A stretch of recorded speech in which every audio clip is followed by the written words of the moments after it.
प्रकार। हेलो बच्चों, मैं आपकी उर्मिला टीचर आप सभी का स्वागत करती हूँ। अभी हम पढ़ेंगे अर्थशास्त्र यानी इको का तीसरा चैप्टर मांग, जो हमने शुरू कर दिया था। आज हम पढ़ेंगे मांग की मूल्य सापेक्षता के प्रकार, यानी मांग की मूल्य जो सापेक्षता है उनके कितने प्रकार होते हैं।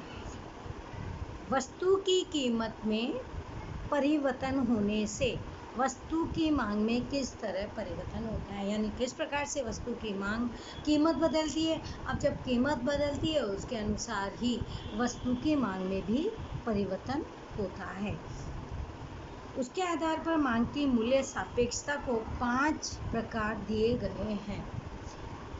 पहला है संपूर्ण मूल्य का सापेक्ष मांग, दूसरा है संपूर्ण मूल्य अनपेक्ष मांग, तीसरा है इकाई का मूल्य सापेक्ष मांग, चौथा है मूल्य सापेक्ष मांग और पांचवा है मूल्य अनपेक्ष मांग। वे 5 प्रकार बताए गए हैं कि जिस प्रकार से कीमत के परिवर्तन, जैसे जैसे कीमत परिवर्तन होता है उसके अनुसार ही लोगों की मांग की दर में भी परिवर्तन होता है। तो सबसे पहले हम पढ़ेंगे संपूर्ण मूल्य सापेक्ष मांग। यहाँ वस्तु की कीमत में अत्यंत ही अल्प परिवर्तन यानी बहुत कम परिवर्तन होने से मांग में अमर्यादित परिवर्तन होते हैं, जिसे संपूर्ण मूल्य सापेक्ष मांग कहते हैं। उदाहरण जैसे T वस्तु की कीमत में 1% की कमी होने से मांग अमर्यादित बढ़ती हो तो उसकी मूल्य सापेक्षता प्राप्त होती है। जैसे इस प्रकार की मांग का वास्तव में कोई अस्तित्व दिखाई नहीं देता। क्यों नहीं देता? क्योंकि वस्तु की मांग किस प्रकार से बढ़ रही है। वस्तु की कीमत में किसी प्रकार का परिवर्तन नहीं होता तो वस्तु की मांग में भी परिवर्तन नहीं होता। ये देखिए, ये हमने डायग्राम, ये तो आपको पता ही है, OX नीचे OY ऊपर, फिर ये एरो इसलिए बनाया जाता है कि यहाँ पे रुकती नहीं है। देखो कीमत भी बढ़ती रहती है, मांग भी, तो ये दोनों इस पे एरो जरूर लगाना है। OY पे हम वस्तु की कीमत, OX पर वस्तु की मांग। तो इसका सूत्र क्या है? मांग में होने वाला प्रतिशत परिवर्तन, उसके नीचे डिवाइड बाय कीमत में होने वाला प्रतिशत परिवर्तन। तो डिवाइड करेंगे तो वो क्या होगा? अनंत होगा, यानी उसकी जानकारी इक्वल नहीं होगी। इस प्रकार की मांग का वास्तव में कोई अस्तित्व दिखाई नहीं पड़ता, किंतु अर्थशास्त्र के सिद्धांतों में पूर्ण स्पर्धात्मक की समझ देने में यह ख्याल अधिक उपयोगी है। आकृति DD में मांग रेखा, ये देखो DD में मांग रेखा जो क्षैतिज रेखा, ये जो X वाली होती है ये क्षैतिज रेखा होती है, OY वाली उधर रेखा है, उधर यानी ऊपर, क्षैतिज OX यानी नीचे दर्शाई गई है। यहाँ प्रवर्तमान बाजार कीमत पर वस्तु की मांग अमर्यादित है, यानी जो प्रवर्तमान कीमत दी गई है अब उस पर मांग अमर्यादित है, यानी कितनी भी मांग हो सकती है। फिर दूसरा पॉइंट था हमारा संपूर्ण मूल्य अनपेक्ष। यदि वस्तु की कीमत में कितना भी परिवर्तन किए जाए, वस्तु की कीमत कितना भी बदलाव हो, कितनी भी बढ़े, तो वस्तु की मांग स्थिर रहे। मान लो अगर वस्तु की कीमत बढ़ती रहती है लेकिन मांग ना कम हो रही है ना ज़्यादा हो रही है, स्थिर है, तो वस्तु की मांग को क्या कहेंगे? संपूर्ण मूल्य अनपेक्ष मांग कहेंगे। यानी कीमत कितनी भी बढ़ती रहे लेकिन मांग स्थिर रहे, उसे कहेंगे संपूर्ण मूल्य अनपेक्ष मांग, यानी अपेक्षा कोई भी नहीं है मांग की। उदाहरण के वस्तु की कीमत 10% की बढ़ोतरी हो, अगर कीमत में 10% बढ़ जाए, कीमत ज़्यादा हो जाए, जिसके परिणाम स्वरूप के वस्तु के मांग में कोई परिवर्तन नहीं होगा। अगर कीमत बढ़ भी रही है तो भी मांग में कोई भी किसी प्रकार का परिवर्तन नहीं हो रहा हो तो उसे संपूर्ण मूल्य अनपेक्ष मांग कहते हैं। ये इसका सूत्र है। मांग में होने वाला संपूर्ण मूल्य अनपेक्ष मांग का सूत्र क्या है? मांग में होने वाला प्रतिशत परिवर्तन अपोजिट डिवाइड बाय कीमत में होने वाला प्रतिशत। अब ये देखो, संपूर्ण तो क्या रहेगा? शून्य रहेगा। संपूर्ण मूल्य अनपेक्ष मांग हमेशा शून्य होता है। आकृति में दर्शानुसार ये DD मांग रेखा y अक्ष के समानांतर है, जो दर्शाता है कि वस्तु की कीमत में कितना भी परिवर्तन किया जाए मांग में परिवर्तन नहीं होगा। ये मांग कुछ ना बढ़ रही है ना घट रही है, जितनी थी उतनी ही चल रही है। अर्थात वस्तु की मांग स्थिर रहेगी, यानी जितनी थी उतनी ही रहेगी। इस प्रकार की वस्तु की मांग को संपूर्ण मूल्य अनपेक्ष मांग कहते हैं, यानी कीमत कितनी भी बढ़ रही हो या घट रही हो लेकिन मांग स्थिर रहती है, उसे कहते हैं संपूर्ण मूल्य अनपेक्ष मांग कहते हैं। अब है इकाई मूल्य सापेक्ष मांग। यदि कीमत में होने वाला प्रतिशत परिवर्तन और मांग में होने वाला प्रतिशत परिवर्तन समान हो, यानी कीमत भी बदल रही है, परिवर्तन हो रहा है, उसके अनुसार मांग में भी परिवर्तन हो रहा है, तो इसे सप्रमाण मूल्य सापेक्ष मांग कहते हैं, यानी जितने मूल्य बढ़ रहा है उसके अनुसार ही मांग में भी परिवर्तन हो रहा है, जिसे इकाई मूल्य सापेक्ष मांग कहते हैं। उदाहरण, ऐस वस्तु की कीमत में 5% की कमी हो, यानी कोई वस्तु है उसमें कमी होती है कीमत में, तो वस्तु की मांग में बढ़ोतरी होगी। ऐसी वस्तु की मांग की मूल्य सापेक्षता 1 है, ऐसे कहा जा सकता है, यानी जितनी कीमत बढ़ेगी मांग उतनी ही बढ़ती जाएगी। इसका सूत्र है मांग में होने वाला प्रतिशत परिवर्तन डिवाइड बाय कीमत में होने वाला प्रतिशत परिवर्तन। तो क्या आएगा? 1 आएगा। वस्तु की कीमत में होने वाला प्रतिशत परिवर्तन और वस्तु की मांग में होने वाला प्रतिशत परिवर्तन समान हो तो वस्तु की मांग इकाई मूल्य सापेक्ष है, ऐसा कहा जा सकता है। अब है ये देखो आकृति है, ये है आकृति में दर्शाया अनुसार वस्तु की कीमत में, ये वस्तु की कीमत है, ओ वाई पर वस्तु की कीमत, ओ एक्स पर वस्तु की मांग। तो ओ वाई पे जो प्राइस है पी है, पी और P1 जितनी कमी हो तो वस्तु की मांग में अहम जितनी बढ़ोतरी होगी। ये देखो जितनी ये पी यानी कीमत इतनी है तो मांग ज़्यादा है, फिर कीमत बढ़ गई तो मांग घट गई, यानी मांग में परिवर्तन दोनों समान बिंदु विरुद्ध दिशा होने से ऐसी वस्तु को मांग इकाई मूल्य सापेक्ष कहते हैं, यानी जितनी कीमत वस्तु की बढ़ जाएगी मांग उसके अनुसार ही कम हो जाएगी, और वस्तु की कीमत अगर कम होती है तो वस्तु की मांग बढ़ जाती है। मूल्य सापेक्ष मांग, वस्तु की कीमत में प्रतिशत परिवर्तन करने से वस्तु की मांग में होने वाला प्रतिशत परिवर्तन अधिक हो, ऐसी वस्तु को मांग को मूल्य सापेक्ष मांग कहते हैं। उदाहरण, आर वस्तु की कीमत 10% की बढ़ोतरी हो तो वस्तु की मांग में 30% की कमी हो जाएगी, यानी मूल्य के अनुसार मांग डिपेंड करती है। मूल्य बहुत ज़्यादा बढ़ जाता है तो मांग भी उतनी ही ज़्यादा गति से कम हो जाती है, यानी दर से नीचे आ जाती है, तो ऐसी वस्तु की मांग मूल्य सापेक्ष है, ऐसा कहा जा सकता है। इसका सूत्र है मांग में होने वाला प्रतिशत परिवर्तन डिवाइड बाय कीमत में होने वाला प्रतिशत परिवर्तन, यानी अगर 30% है तो उसको डिवाइड 10 से करेंगे तो क्या आएगा? 3, और 3 क्या आएगा? मूल्य सापेक्ष। मांग की मूल्य सापेक्षता ऋणात्मक है, जो दर्शाता है कि वस्तु की कीमत में होने वाले परिवर्तन की अपेक्षा वस्तु की मांग में होने वाला परिवर्तन अधिक होता है। इस प्रकार वस्तु की मांग मूल्य सापेक्ष होती है।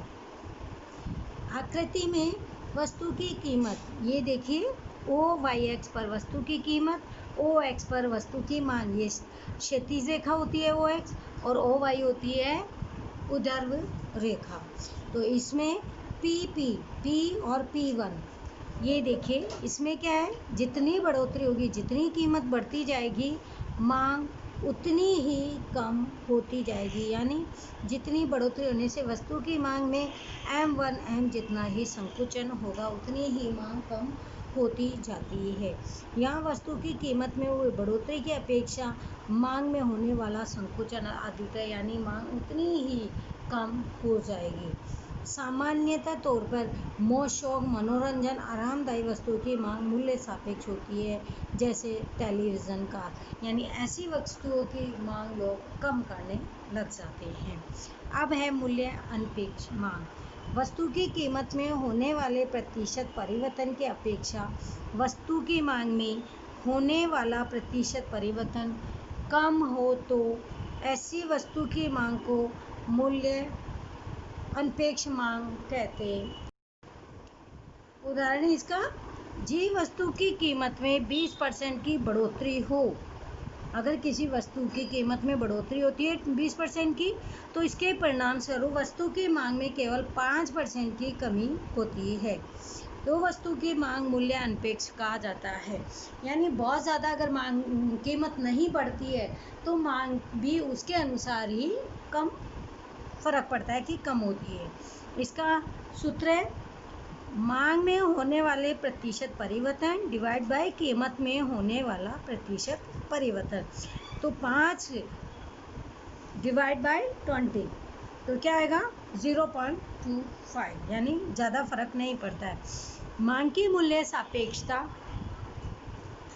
1 से कम प्राप्त हो तो वस्तु की मांग मूल्य अनपेक्ष है, ऐसा कहा जा सकता है।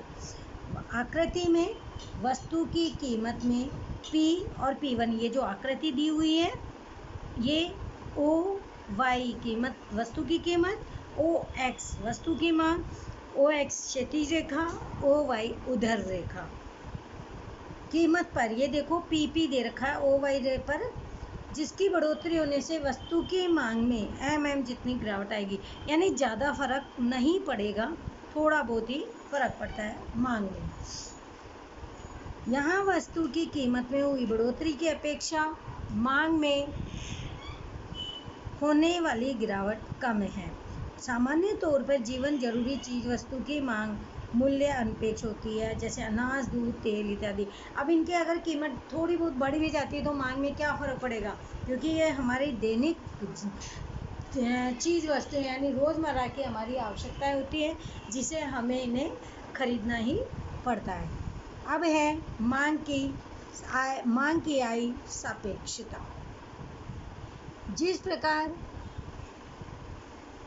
मांग की मूल्य सापेक्षता में वस्तु की कीमत कारण है, उसी प्रकार मांग की आय सापेक्षता में ग्राहक रूपी व्यक्ति की आय कारण है। अब जैसे वस्तु की मांग किस पर निर्भर करती है, वस्तु की कीमत पर करती है, उसी प्रकार हमारी मांग किस पर निर्भर करेगी, हमारी आय पर। यानी अगर इनकम है तो हम वस्तुएं ज़्यादा खरीद सकते हैं, इनकम कम है तो हम वस्तुएं कम खरीद सकते हैं।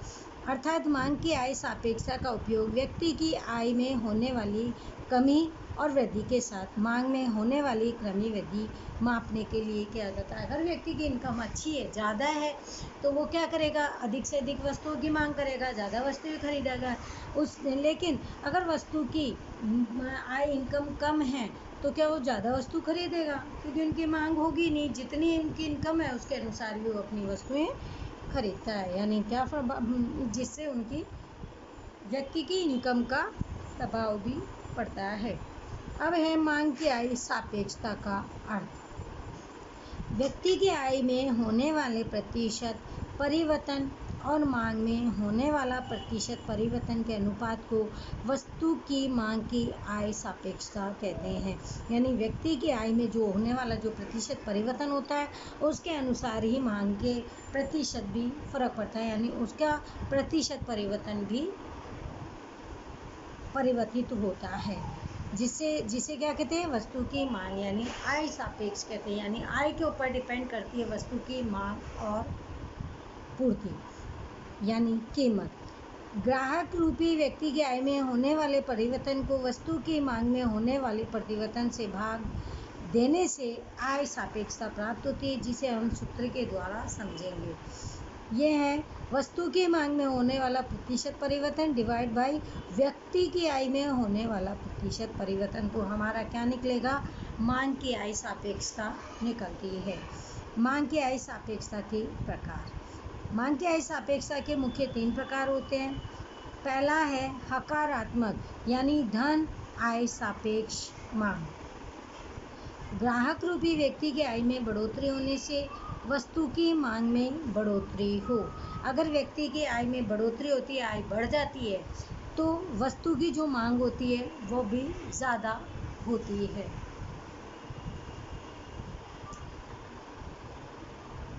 और अगर आय में कमी हो जाती है तो वह व्यक्ति वस्तु की मांग में भी कमी करेगा, क्योंकि उनके पास इतना पैसा नहीं होता। ऐसी वस्तु की मांग हकारात्मक यानी आय सापेक्ष मांग कही जाती है, यानी आय के ऊपर निर्भर करती है कि व्यक्ति वो वस्तु खरीद सकता है या नहीं खरीद सकता है।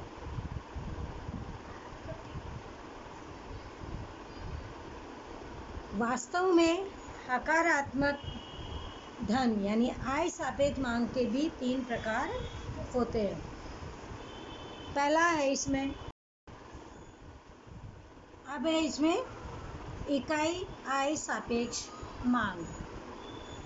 व्यक्ति की आय में होने वाले परिवर्तन और वस्तु की मांग में होने वाले परिवर्तन समान हो, यानी दोनों चीज़ समान हो।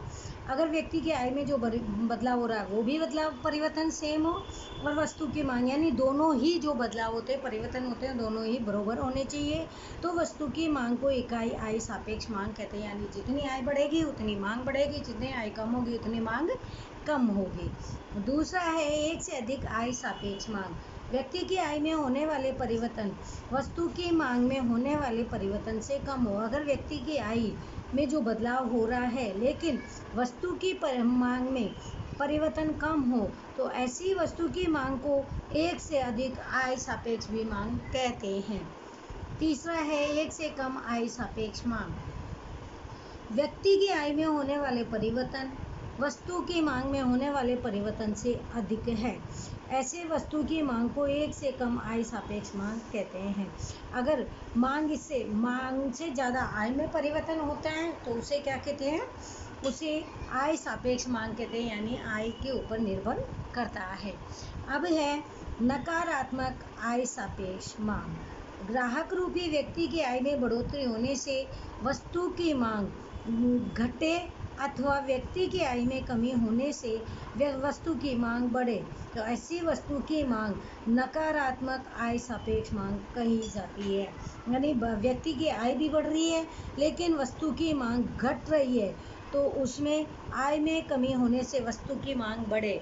अगर व्यक्ति की आय ज़्यादा हो रही है, मांग कम हो रही है, या आय बढ़ रही है या मांग कम हो रही है, तो ऐसे में मांग आय सापेक्ष कही जाती है। सामान्य रूप से वस्तु हल्के प्रकार की यानी कम क्वालिटी की हो तो आवक असर नकारात्मक होती है। यह ख्याल प्रोफेसर सर रॉबर्ट गिफन ने प्रस्तुत किया। इसीलिए ऐसी वस्तुएं गिफन वस्तु के रूप में भी जानी जाती है, यानी अच्छी क्वालिटी की जगह लो क्वालिटी की वस्तुएं खरीदना। उदाहरण बाजरा, कोदो, मोटा कपड़ा, पामोलिन तेल और वनस्पति की, ये ऐसी चीज़ें जो हल्की क्वालिटी की यानी निम्न क्वालिटी की वस्तुएं होती है। अब है शून्य आय सापेक्ष मांग। ग्राहक रूपी आय की व्यक्ति की आय में परिवर्तन होने से वस्तु की मांग में परिवर्तन न हो, ऐसे वस्तु की मांग शून्य आय सापेक्ष मानी जाती है। अगर आय में परिवर्तन हो रहा है लेकिन मांग में कोई भी परिवर्तन नहीं हो रहा तो उसे शून्य आय सापेक्ष मांग कहा जाता है। सामान्य तौर पर अत्यंत सस्ती वस्तुओं की मांग शून्य आय सापेक्ष मांग कहलाती है, जैसे नमक, पोस्टकार्ड, टाकनी, दिया सलाई, स्टेपलर आदि। इसमें किसी भी प्रकार का कोई भी परिवर्तन नहीं होता क्योंकि ये हमारी आवश्यक वस्तुएं होती है। अब है मांग की प्रति मूल्य सापेक्षता। सामान्य रूप से वस्तुएं एक दूसरे के साथ दो प्रकार के संबंधों से जुड़ी होती है, एक स्थानापन्न वस्तु और दूसरी होती है पूरक वस्तु। पहले है स्थानापन्न वस्तुएं। यदि वस्तुएं वैकल्पिक रूप से उपयोग में ली जाए तो ऐसी वस्तुएं स्थानापन्न वस्तु कही जाती है, यानी एक वस्तु की उपयोग की जगह दूसरी वस्तुओं को उपयोग में लेना। सामान्य रूप से एक वस्तु के बदले में अन्य वस्तु उपयोग में ली जाए उसे स्थानापन्न, यानी एक वस्तु के स्थान पर दूसरी वस्तु को काम में लेना स्थानापन्न वस्तुएं कही जाती है। अब है पूरक वस्तुएं। यदि वस्तुएं एक दूसरे के साथ अभिन्न रूप से जुड़ी हुई हो, अर्थात वस्तु की मांग संयुक्त रूप से होती हो, तो ऐसी वस्तुओं को पूरक वस्तु कहा जाता है। सामान्य रूप से एक वस्तु के उपयोग के लिए अन्य वस्तु का उपयोग अनिवार्य हो जाता है तो ऐसी वस्तुओं को पूरक वस्तु कहा जाता है। यदि एक वस्तु की कीमत में परिवर्तन होने से अन्य वस्तु स्थानापन्न अथवा पूरक वस्तु की मांग पर उसके असर हो तो उस असर का माप जानने के लिए मांग की प्रति मूल्य सापेक्षता का उपयोग किया जाता है। इस प्रकार मांग को प्रति मूल्य सापेक्षता का उपयोग किया जाता है। इस प्रकार मांग की प्रति मूल्य सापेक्षता अर्थात एक वस्तु की कीमत में होने वाले प्रतिशत के कारण अन्य वस्तु की मांग में होने वाला प्रतिशत परिवर्तन के अनुपात की मांग की प्रति मूल्य सापेक्षता भी कहते हैं, जिसे सूत्र के द्वारा नीचे दर्शाया गया। जैसे x वस्तु की मांग में होने वाला प्रतिशत परिवर्तन डिवाइड बाय y वस्तु की कीमत में होने वाला प्रतिशत परिवर्तन। मांग की मूल्य सापेक्षता मापने की पद्धति यानी मांग की मूल्य सापेक्षता किस प्रकार से मापी जाती है।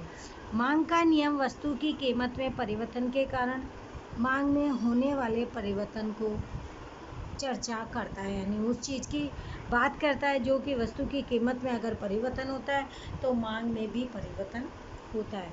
किंतु वस्तु की कीमत में 10% का परिवर्तन करने से मांग में किसी भी प्रकार का परिवर्तन होगा, यह मांग का नियम कहलाता है। अगर कीमत में 10% तक बदलाव हो जाता है तो मांग में भी परिवर्तन होगा और ये मांग का नियम कहलाता है। किंतु कितना परिवर्तन आएगा इसकी संबंध मांग का नियम। अब कितना कीमत बढ़ने से कितना लोगों की मांग में परिवर्तन होगा, कितने लोग नहीं खरीदेंगे, यह कहना असंभव है, यानी इसकी संबंध मांग के नियम भी नहीं देता है, क्योंकि मांग के नियम में ऐसा नहीं होता है।